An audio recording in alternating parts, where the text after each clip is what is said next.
नीट परीक्षेत होणारे गैरप्रकार रोखण्यासाठी आता लष्कराची मदत घेतली जाणार। 21 जूनच्या फेरपरीक्षेसाठी केंद्र सरकारचा ऐतिहासिक निर्णय। वायुदलाची विमानं पोहोचवणार नीटचे पेपर।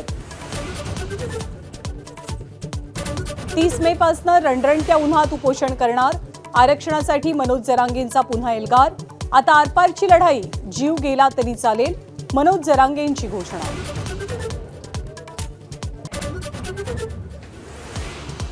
ठाणे विधान परिषद निवडणुकीत हितेंद्र ठाकूरांची बविया डिमांडमध्ये।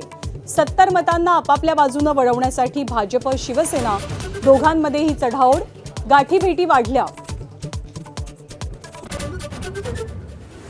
पेट्रोल डिझेल नंतर राज्यात सीएनजी दरवाढीचा चटका। पुण्यासह परिसरात 2.5 रुपयांची वाढ। संभाजीनगरात 2 रुपयांचा तर नाशिकमध्ये 1 रुपया 35 पैशांचा भुर्दंड। सीएनजीच्या दरांची पेट्रोलच्या दरांसोबत बरोबरी होत असल्याची चर्चा।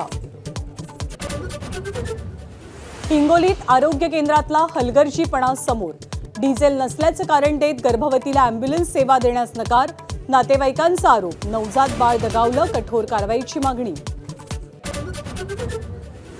ईदच्या दिवशी कल्याणचा दुर्गाडी किल्ला परिसरात पुन्हा एकदा वाद। मनाई आदेशावरनं शिवसैनिकांचं आंदोलन, कडेकोट बंदोबस्त तैनात।